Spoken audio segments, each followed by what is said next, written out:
Thanks, guys. Do I have a Halloween adventure for you? While Chad and Rhea are out hunting ghosts, today we're going to hunt ghost towns. And I picked up my Utah Ghost Towns book. We're going to go all over the state of Utah today and show you how much fun you and your family can have.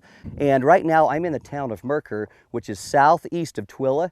This town used to have 12,000 people living here, but now all we have is an old abandoned cemetery. So we're going to walk around and see what we can find and show you how cool ghost town hunting can be. First of all, maybe we need to define ghost town. A ghost town does not need to be 200-300 years old. It just needs to be a town that just simply at one point in time had people living there and they're not now. There are several ways to find ghost towns. Some you have to hike several miles to. Others you have to use an ATV to get there. Others you can drive right up to, such is the case with Mercer, where we are now. Mercer was up and running from 1894 to 1915, and although all we have now is a cemetery, there used to be a great big mill up on the top of the mountain here. It was a very robust, thriving town with all sorts of saloons and restaurants and all sorts of houses. The fact is that most of the ghost towns in the West are old mining towns. Now let's go find another ghost town. And the good thing is you can head just about any direction in the state and find a ghost town. So let's head to Garfield County and see the town of Widtsoe. Widtsoe is on the east side of State Road 22, about 24 miles south of Antimony. The good thing about Widtsoe is that you still see remnants of the old post office, churches, social halls, abandoned 70 years ago that are still standing today and give us a little bit of a glimpse of our past. Right next to Widtsoe is Osiris. It's right next to a stream in Black Canyon, and the Osiris Creamery is a magnificent sight to behold nowadays. Now that we've seen Osiris and Widtsoe, let's head north to I-70, and just outside of the town of Green River, we'll see Sego Canyon and the city of Sego. This town was basically started by a rancher that decided that he found some coal and decided, hey, I'm going to start mining coal here. So he did, and this town was in existence for several years until the streams and rivers dried up.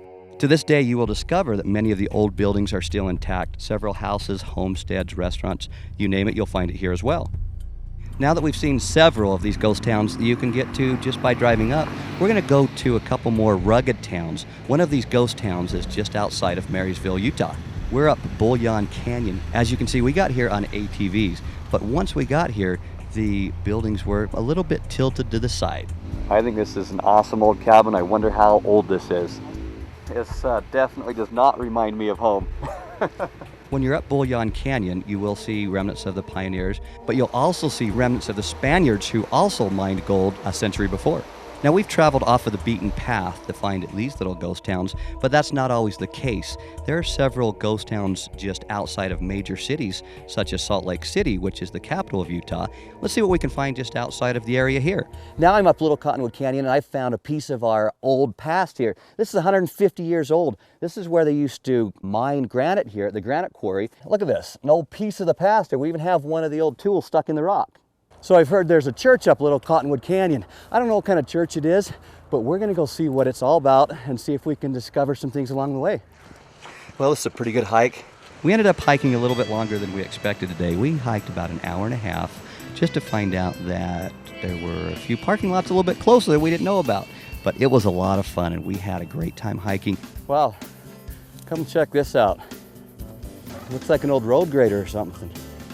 Looks like some type of an old wheelhouse, something for the old river here. This is pretty cool. Keep out. When it says keep out, definitely keep out.